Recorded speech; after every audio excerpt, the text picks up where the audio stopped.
उस बात पे फिर से आते हैं। हम लोग बात कर रहे हैं दोस्तों आज एंजाइटी और डिप्रेशन और एंजाइटी से कैसे बाहर निकले।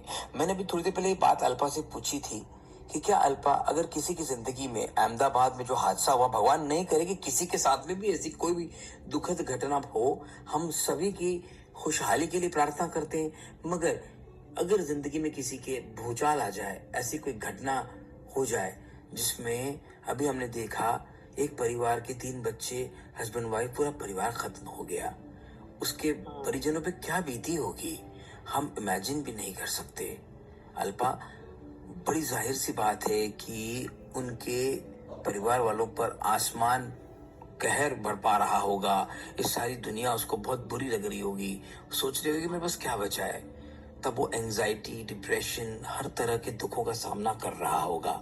उस इंसान ने इस परिस्थिति से बाहर कैसे निकलना चाहिए?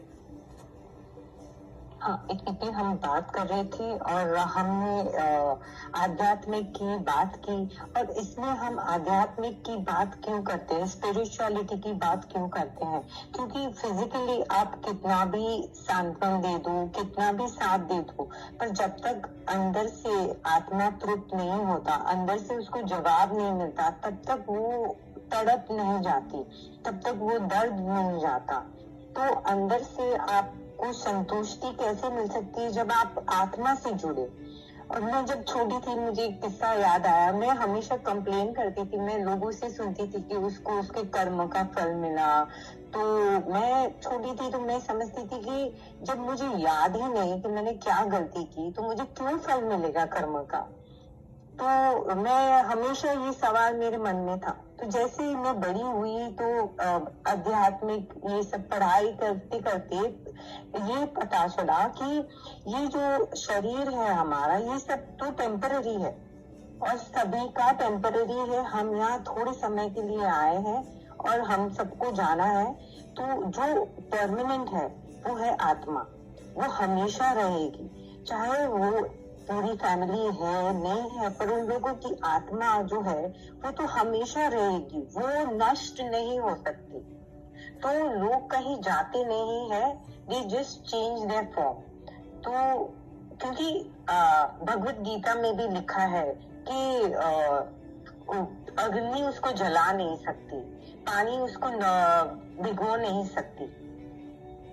तो ये है आत्मा का स्वरूप। अगर हम इसलिए हमें ये जानने के लिए शायद ये चीज समझा रहे हैं, समय हमें समझा रहा है कि आत्मा को कोई नष्ट नहीं कर सकता, और जब तक आप आत्मा से नहीं जुड़ेंगे वो आंतरिक शांति नहीं मिलेगी। तो आंतरिक शांति के लिए हमें आत्मा से लोगों को समझना है। और आत्मा नष्ट नहीं होती, आत्मा नश्वर होती है, और जो नष्ट हो जाता है वो तो शरीर है, वो तो मिट्टी में हम सभी का भी मिल जाने हैं।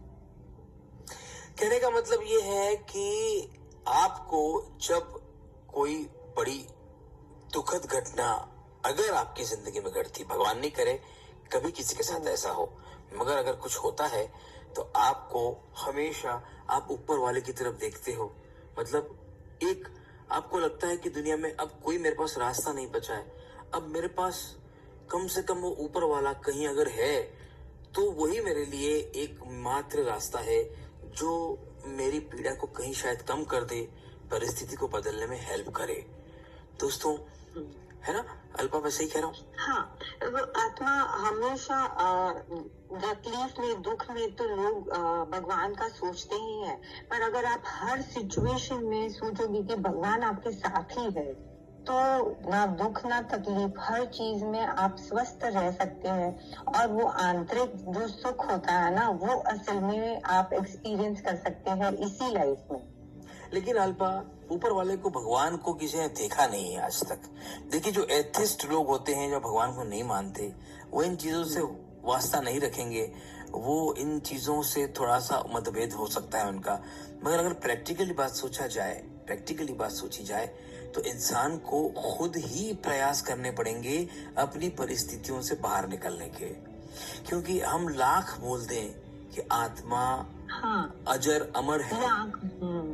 पर आप कितना भी बोलो, पर आप जब तक स्वयं के अंदर नहीं ढूंढोगे तब तक बाहर ढूंढ के वो कनेक्शन नहीं होगा। जब स्वयं के अंदर भगवान को, भीतर के अंदर, आपके अंदर भी आत्मा है, तो भीतर अंदर आत्मा को ढूंढना है, मतलब और फिर उसे बेसिकली भगवान से जोड़ना है। बेसिकली आत्मा को ढूंढने का सरल मार्ग ये है कि आपको ये समझ स्वयं ही प्रयास करो, हाँ। स्वयं को ही उजागर करो, स्वयं को उजागर करो और खुद इतने मजबूत बन जाओ, बनने की कोशिश करो कि जिंदगी में कितना भी बड़ा भूचाल आ जाए, आपको उससे बाहर निकलना है, आपको दृढ़ संकल्प करना है, मन को मजबूत करना है, भले ही वो नहीं बने मगर किसी और तरह जब से, आप स्वयं किसी तरह स्वयं से, को जान जाओ, हाँ, किसी तरह से आपको थोड़ा सा वक्त देना पड़ेगा,